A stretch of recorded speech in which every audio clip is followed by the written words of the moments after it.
keep up with your style. I can't keep up with your style. Prosecutor says U.S. Marshals justified in shooting of Winston Smith. No charges for task force members. Members of a U.S. Marshals Service task force will not be charged in the fatal shooting of Winston Smith, Jr., a black man who was killed while authorities were trying to arrest him as he sat in an SUV at a Minneapolis parking ramp, a prosecutor announced Monday. Crow Wing County Attorney Don Ryan said in letters dated last Wednesday that the task force members were justified in using deadly force when they shot Smith on June 3 as they tried to detain him for allegedly being a felon in possession of a firearm. The Central Minnesota prosecutor reviewed the case because prosecutors in the Twin Cities area had conflicts of interest, and the Hennepin County Attorney's Office announced the decision Monday.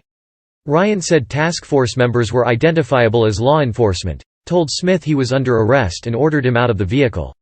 Ryan said Smith didn't comply, and as task force members tried to enter the SUV, Smith initiated a deadly force confrontation by drawing his handgun and firing. "Though I am unable to determine who fired first, it is irrelevant in this case," Ryan wrote. Once an individual initiates a deadly force confrontation, a law enforcement officer does not have to wait to be shot at before reacting. He said task force members' actions were reasonable, justified, and in response to an apparent threat of death or great bodily harm. Smith, 32, of St. Paul, was in a parked SUV when he was shot. The U.S. Marshals Service said at the time that he didn't comply and produced a handgun, resulting in task force members firing. Ryan said the task force used lights and sirens as they boxed in the SUV, wore clearly marked tactical vests, and gave numerous commands for Smith to keep his hands visible as he did something with his phone. Ryan said Smith didn't comply for several minutes. As law enforcement began to break a window, Smith looked at them with a look of annoyance, disgust on his face. "I will protect my brother's name. Family of Minneapolis man killed by deputies demand accountability." A black man was fatally shot by deputies. Authorities say there's no bodycam video. Activists call it reckless.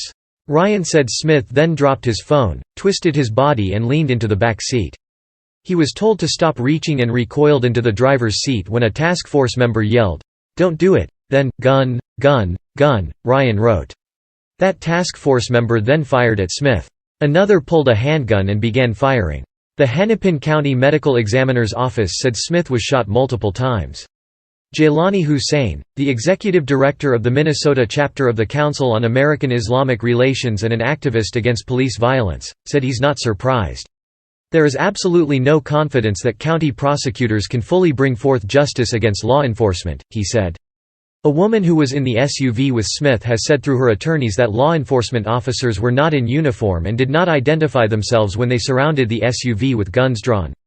Norhan Askar also said that she never saw a gun on Smith or in his vehicle, and that he was shot after he raised a cell phone to begin recording. Ryan said a handgun, and 6 spent cartridge cases that came from that weapon, were found inside the vehicle. Tests showed bullet fragments also had been fired from that gun. "I'm a paraplegic." Bodycam video shows Ohio police dragging man from car, despite protests. Minneapolis was already on edge following the death of George Floyd more than a year earlier, and the fatal shooting of Daunte Wright by an officer in nearby Brooklyn Center in April. Smith's death led to protests in Minneapolis Uptown neighborhood, including one in which a woman was killed when a man who was visibly intoxicated drove into protesters.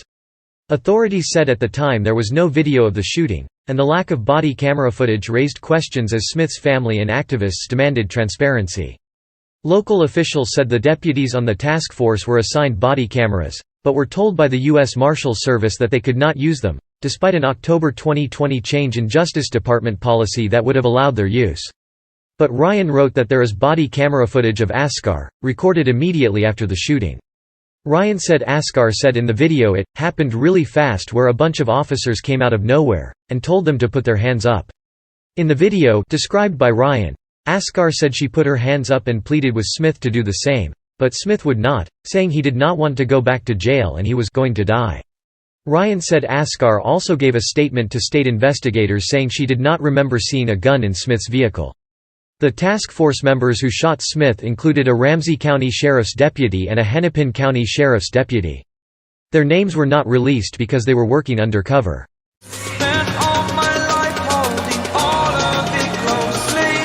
I played it innocent, a feel of discontent.